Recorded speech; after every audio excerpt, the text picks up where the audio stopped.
Je tiens d'abord à présenter mes hommages les plus chaleureux à son Excellence, Monsieur le Président du Burkina Faso,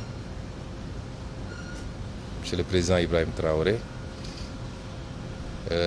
Remercier Monsieur le Premier ministre et tout son gouvernement pour l'accueil chaleureux qui nous a été réservé depuis notre arrivée.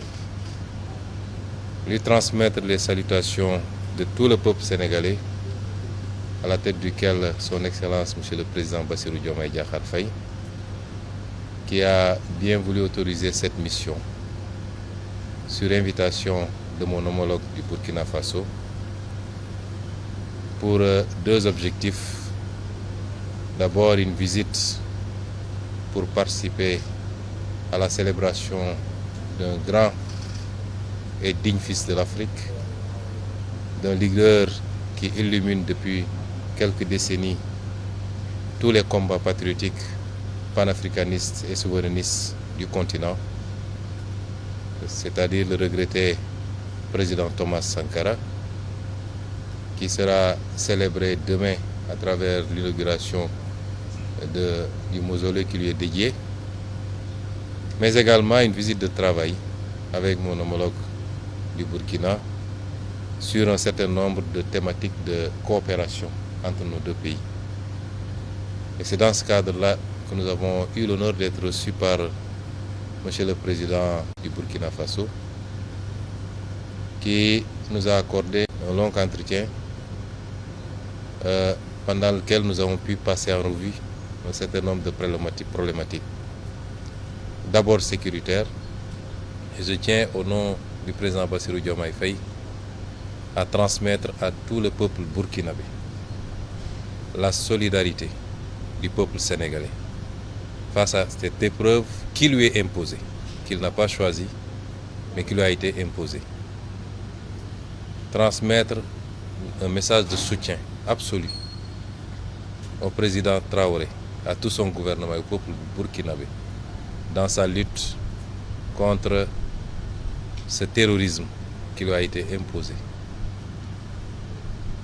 Envisager toute possibilité de collaboration et de soutien face à cette épreuve.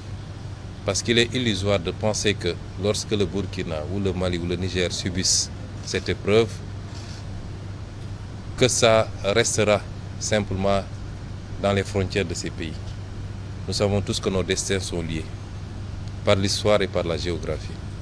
Et qu'aucun de nos pays ne peut être épargné par cette gangrène si elle continue à s'épancher à travers l'Afrique de l'Ouest. Et c'est pourquoi le Sénégal, au-delà de la manifestation de la solidarité, n'exclura aucune forme de collaboration pour soutenir nos frères dans cette épreuve. Dans le cadre bilatéral également, envisager la poursuite de cette collaboration qui est très riche déjà d'une vingtaine d'accords entre nos deux pays, mais une vingtaine d'autres accords qui sont aujourd'hui en cours de discussion et qu'il faudrait rapidement finaliser pour pouvoir renforcer la collaboration bilatérale, mais également la collaboration multilatérale dans le cadre de l'espace que nous partageons en commun. J'ai été très ravi d'écouter le président Traoré pendant de longues minutes nous exposer un peu la situation, mais également nous faire étalage de la résilience du peuple burkinabé face à cette épreuve. Réitérer son ouverture et celle du Burkina Faso à rester un facteur d'unité africaine, d'unité dans la sous-région, un facteur d'ouverture dans la collaboration à la fois économique et sécuritaire. Parce que j'ai tendance à dire que ce continent n'a que ces deux défis. Et tout ce que nous devons faire doit tourner autour de cela. Évidemment, pour un pays comme le Burkina, le défi s'en trouve beaucoup plus important de devoir faire face aux exigences économiques qui sont des exigences pour tous les peuples, mais particulièrement les peuples d'Afrique, mais en même temps à devoir faire face à la crise sécuritaire qu'il vit. Ce qui est important, c'est l'ouverture que nous avons sentie, la disponibilité, Nous ne sommes plus dans un monde fermé, a fortiori dans une sous-région. Et nous le remercions pour cette écoute, cette attention, ce témoignage de solidarité, de fraternité avec le peuple sénégalais et avec son frère, le président Bassirou Diomaye Diakhar Faye. Et nous sortons de ce palais totalement satisfaits et réconfortés quant à l'avenir de la collaboration entre nos deux pays.